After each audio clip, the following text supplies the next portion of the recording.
Hey friends, welcome to the Strangers in Common podcast. I hope this finds you well, and if you're not well, that's okay. I'm always here for you. So, due to some technical difficulties and me not being able to record with the guests this week, we're just going to jump in and learn a little bit more about me. So, I figure I'll kind of cover when I became a father. Um, if you listen to the first episode where I introduced myself, I have four daughters. Um, One is biologically mine. I married into three of them. However, I've never looked at any of them different. They are all mine.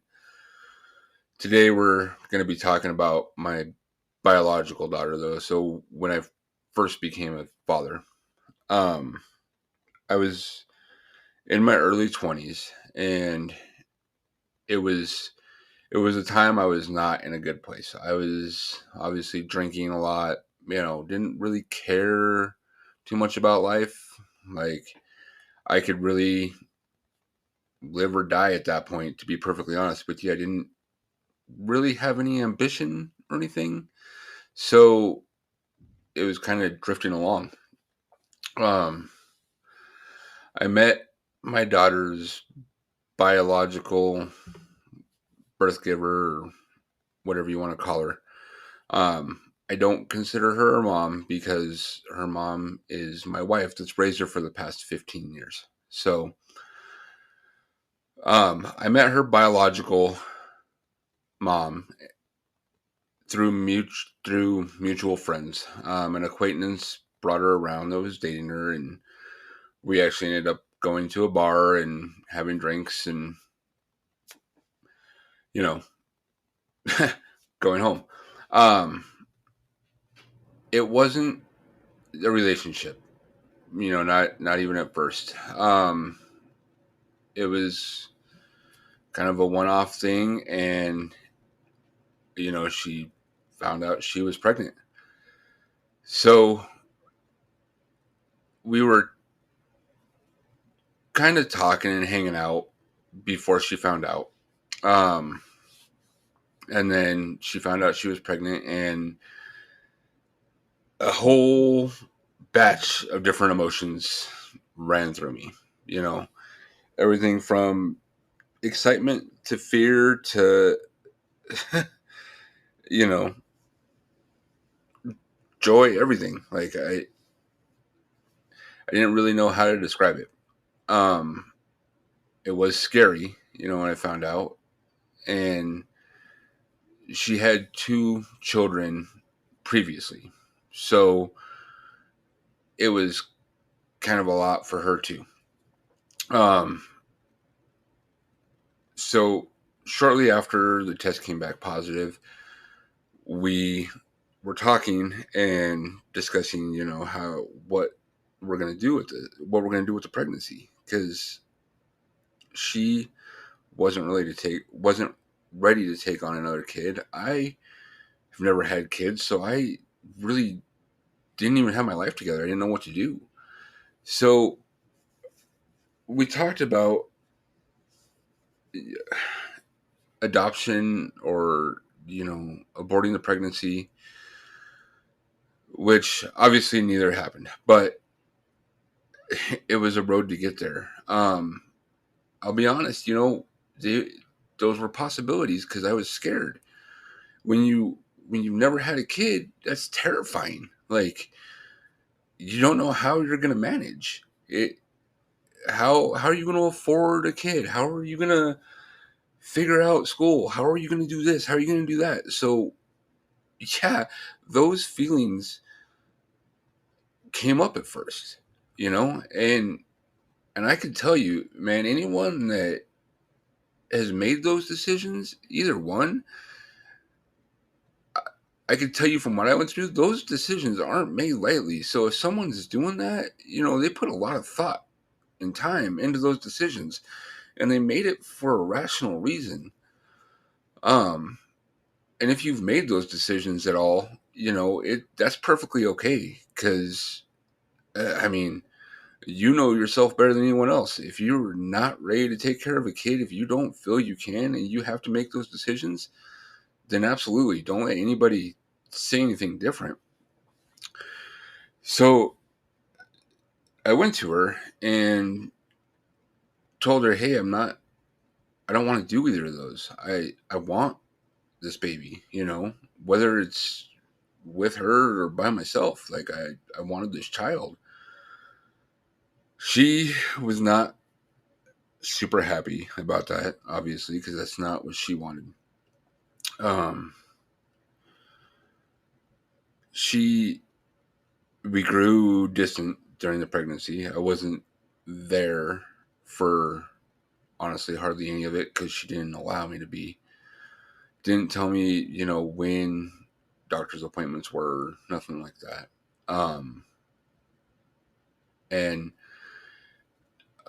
you know, so she has passed recently, so I'm not gonna speak ill of her or anything like that, and I'm not gonna speculate on a whole lot because she doesn't have a chance to tell her side or anything like that. So it's gonna be kind of what I know, you know, and go from there. So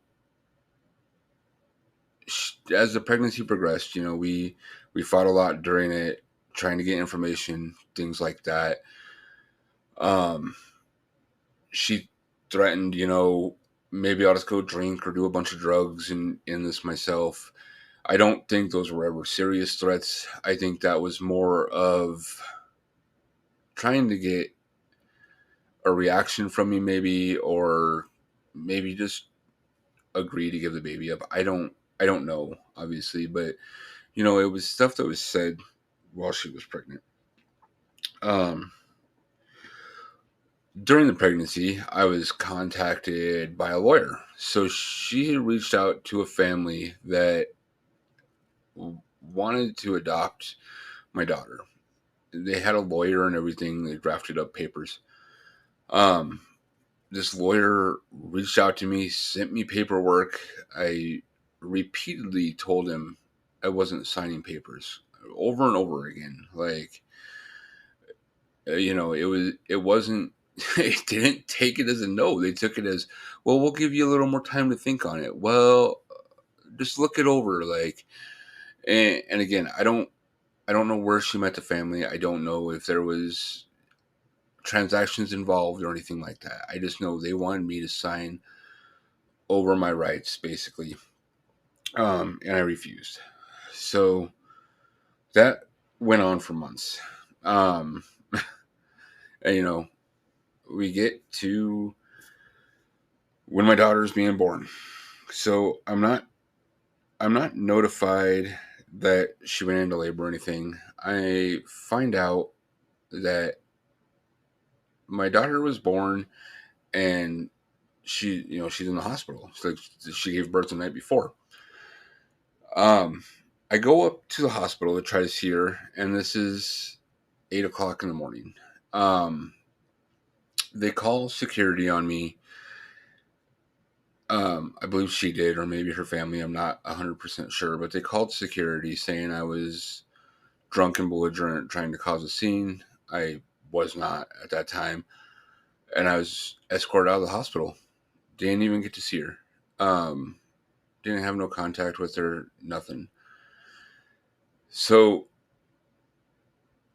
I try, I'm trying to do the right thing. I'm trying to see my daughter. I didn't. Here's the thing: I didn't even get to name her. This adoptive family that I said no to picked her name. So I find out that her biological mom didn't leave the hospital with her. The adopted family left with her, which they had no right to do. Obviously, they had no legal grounds to take her. So I had to figure out how to get her back at that point. So I had to I had to pay to get a DNA test to prove she was mine. So that was, that was out of pocket. Thankfully, I had family members that helped me get that because I didn't have funds at the time. Like I said, I spent my money on alcohol and going out and stuff. It was, I didn't have a steady job. I had a steady job. I wasn't smart with my money. That's what I meant by it. Um, so I had to go get a DNA test and wait for the results. And again, this was 20 years ago, so it's not as quick as it is today. Um, it takes a couple weeks. So I had to sit and wait while they processed this, and we all had to meet. And the DNA test, when we went to take that, that was the first time that I got to see my daughter. Um, and I knew right at that moment, I made the right decision. Like I knew then, like I have to fight for her. Like there was no other option really.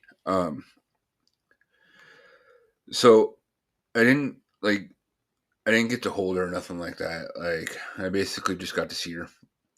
Um, which was tough because it was like I see her, they do a couple cheek swabs on everybody, and they take off, and they she leaves with the adopted family, and so once the DNA test comes back,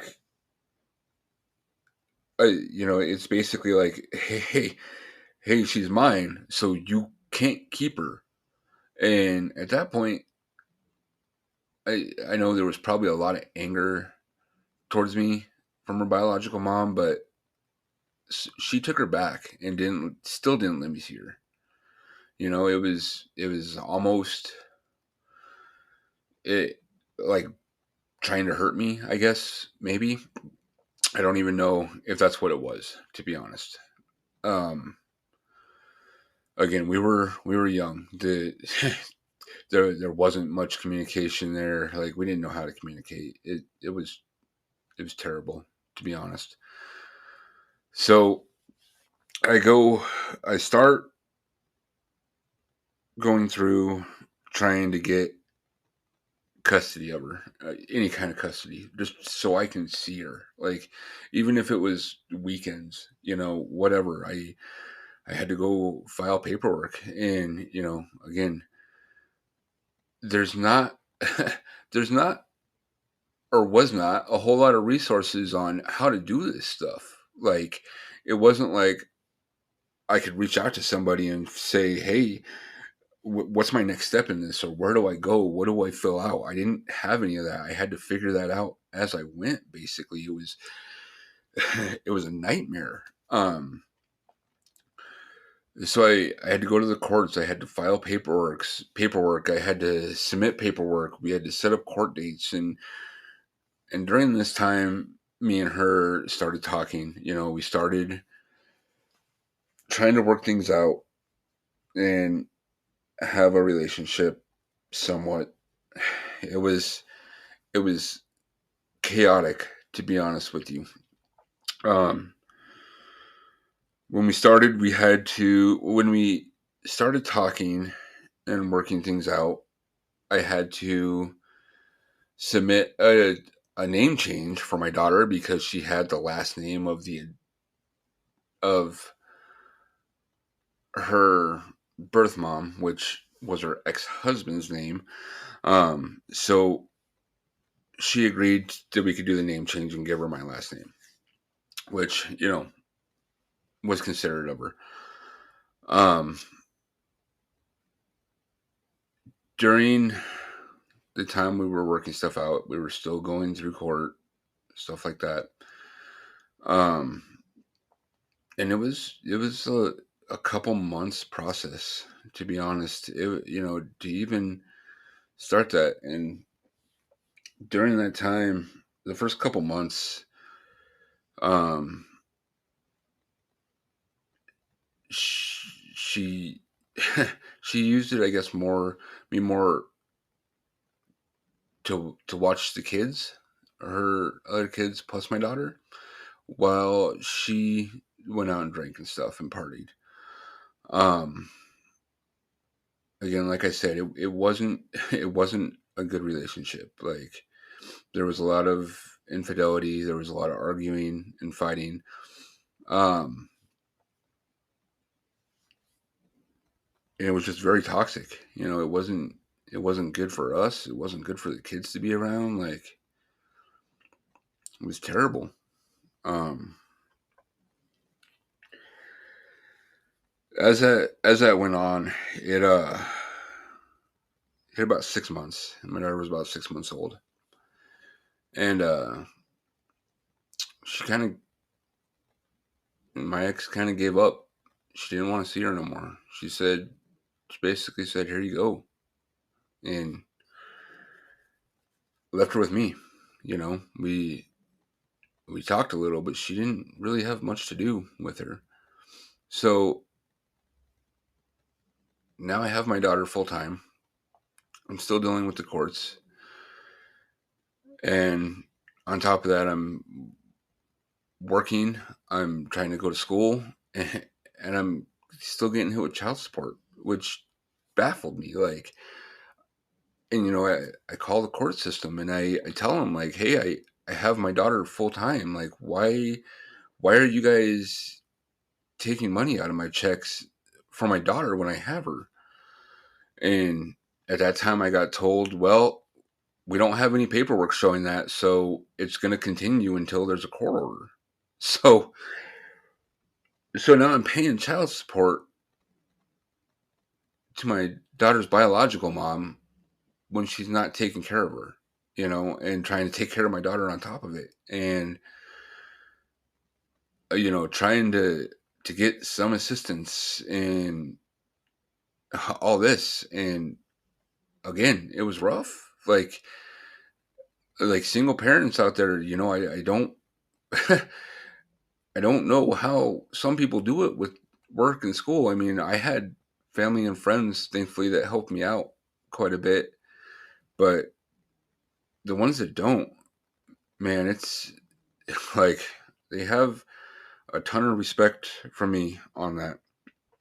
Um, so we we continue through the court system. I have my daughter, and I I want to say it's probably close to a year in at this point that I finally get granted full custody. And it came about because there was a lot of stuff going on with my daughter's biological mom that was not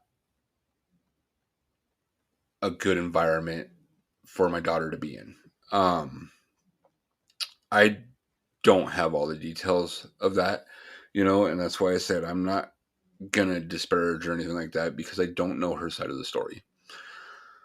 I just know that we had to have a guardian ad litem, which is basically someone who looks after the best interest of the child. They have to come out and they have to look at the housing of both parents. They have to look at, are you able to feed them, clothe them, stuff like that. They're not looking for how much you make. They're not looking at stuff like that. They're looking at who's going to take the best care of the child. And I hear a lot that like, oh, this state or that state is a mother state, or they don't care about the dads. And I'm going to tell you, this was 20 years ago, and that's not the case. Like a lot of these are looking out for what's best for the child, and it's not like it's not, oh well, they're doing this and they're doing this. It's okay, can you take care of this child? Can you give them the best environment to thrive in, not just survive but thrive? And after dealing with all that, after going through the guardian ad litem, the courts, everything, I got the judgment for full custody of my daughter. Um, I was able to stop the child support at that point. Go back to the courts, tell them, hey, I have the paperwork. Here it is. Like, can you please stop taking my check? Like, if it was going to my daughter, that's fine, but it wasn't, and it was unfair. But I was so focused on just making sure that I got her that I wasn't worried at that point about the money, because you can make more money. You can always make more money. Like, there's ways to make money. Um, so for the next couple of years, I was a single parent, and that that's tough. Like, trying to trying to raise a kid by yourself is not easy. Even when you got family and friends around, because a lot of times you feel overwhelmed, and uh, it's as a parent, you're expected to be strong. Like, you're not. You were, at least. You weren't supposed to ask for help. You know, maybe a babysitter every once in a while, but you weren't supposed to say, "I can't do this." And I think a lot of parents, not even single parents, I think a lot of parents just in general feel that way from time to time. Like, oh my God, I can't do this. And you can, but you have to know, like, it's okay to tell people you can't, like, because I didn't, man, I didn't tell anybody I couldn't. I just tried to deal with it.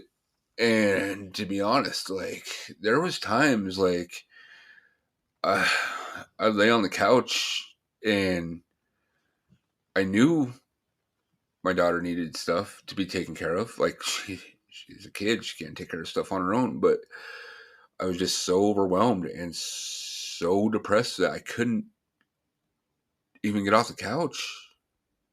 Like, and you know that could be that could be mistaken for a lot of things. It could be like, oh, why are you being lazy? Why don't you take care of your kid? It's not any of that. Like, I wanted to. I physically couldn't bring myself to do it.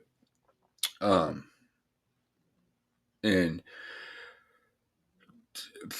to be honest, it was rough. I probably should have been in therapy during that time. Like, with everything that went on, with everything that I went through, and that's, there was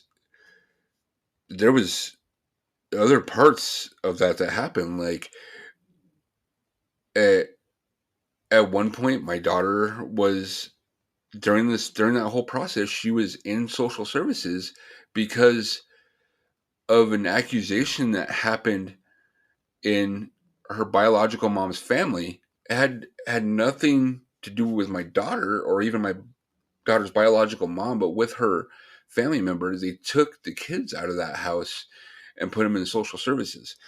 And with social services, I had to go for supervised visits for, I got 45 minutes, I think twice a week, if I remember right, as they observed me to see if I was a fit parent, a fit father. Like, I was in a room with a two-way mirror basically while they watched me, and I couldn't go anywhere. I just basically had to sit with her, you know, feed her, change her diaper, stuff like that.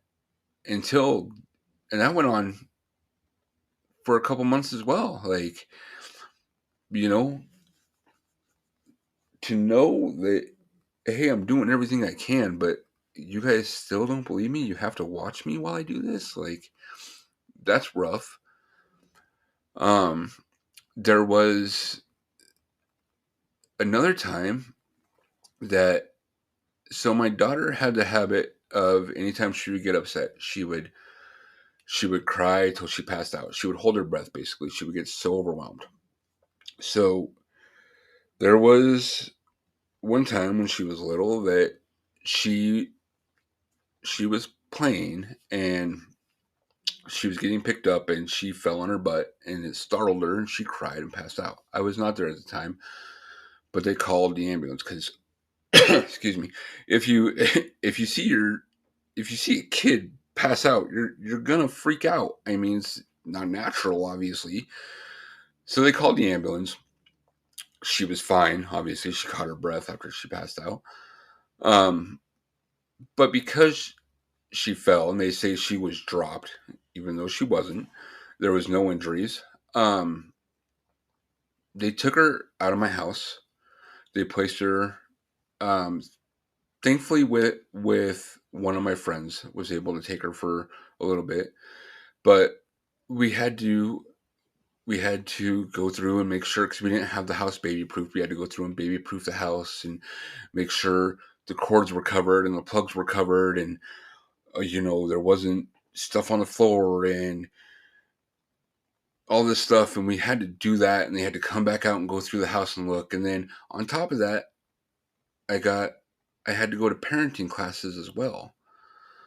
Um, just because of something like that.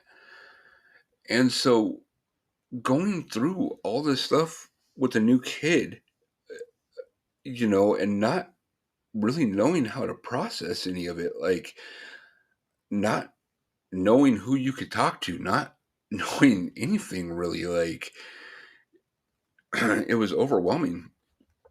So if you're in any of those positions, I would definitely say, if you can find someone to talk to, or a therapist or anything, it would definitely benefit you.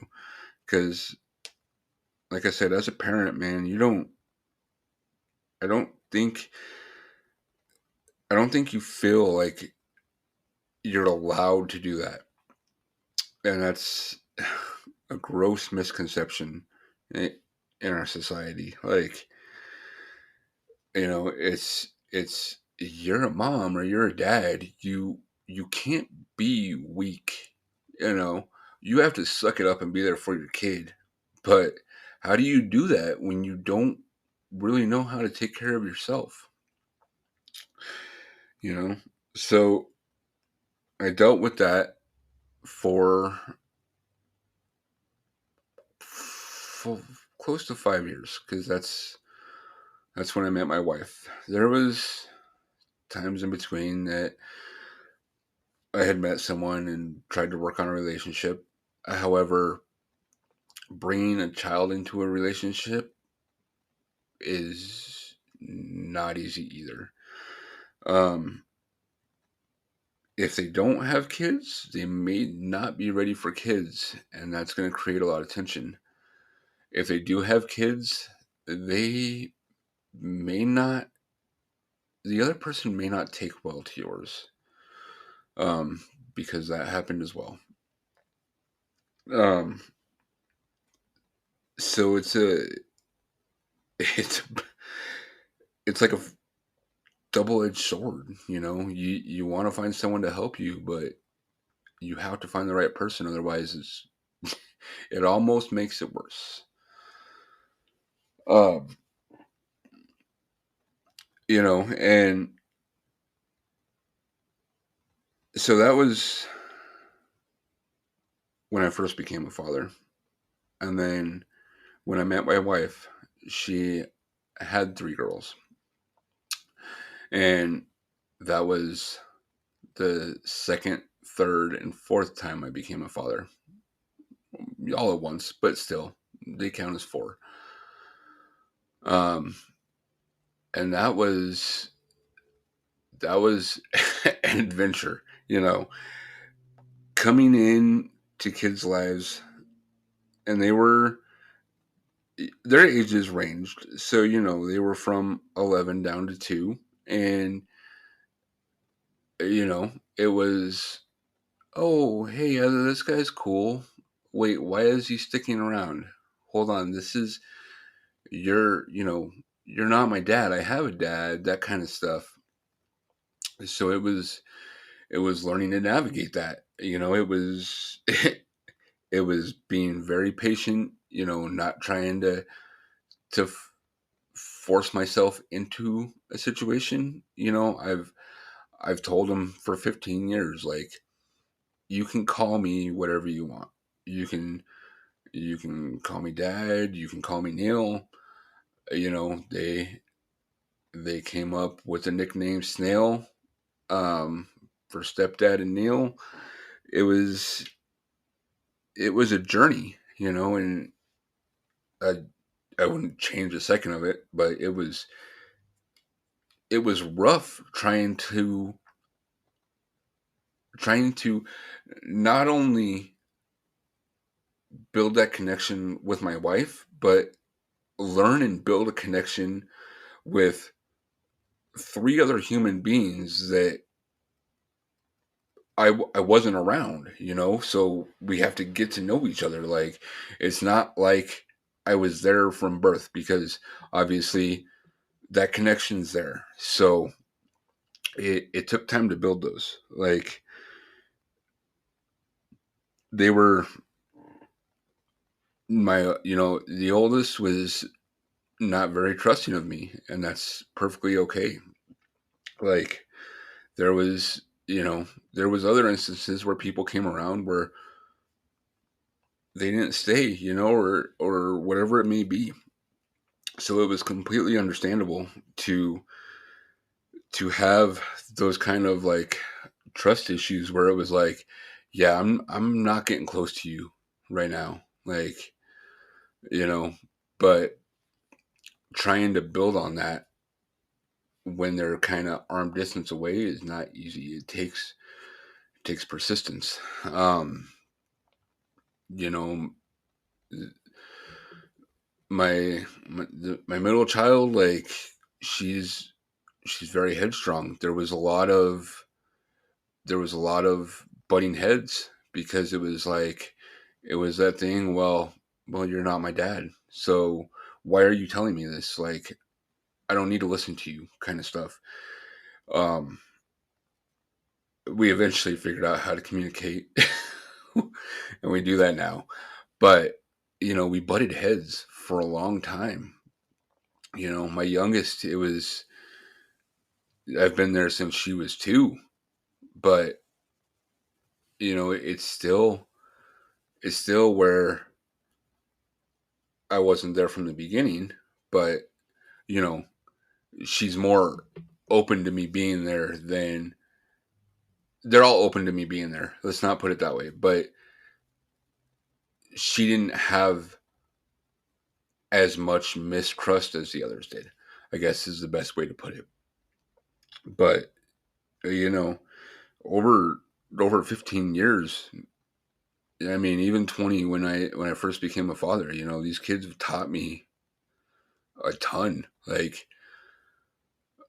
they made me uh, they made me learn how to communicate. They've pushed me to be better. They've they've supported me in whatever venture I've taken. So, whether it's starting a podcast and putting myself out there, or whether it's, trying to write a book, or whether it's, just even little minute stuff like, hey, let's try to fix this dinner. They've always been cheerleaders for me, I guess, which is amazing. Um, I couldn't say enough positive things about them, to be perfectly honest. Like,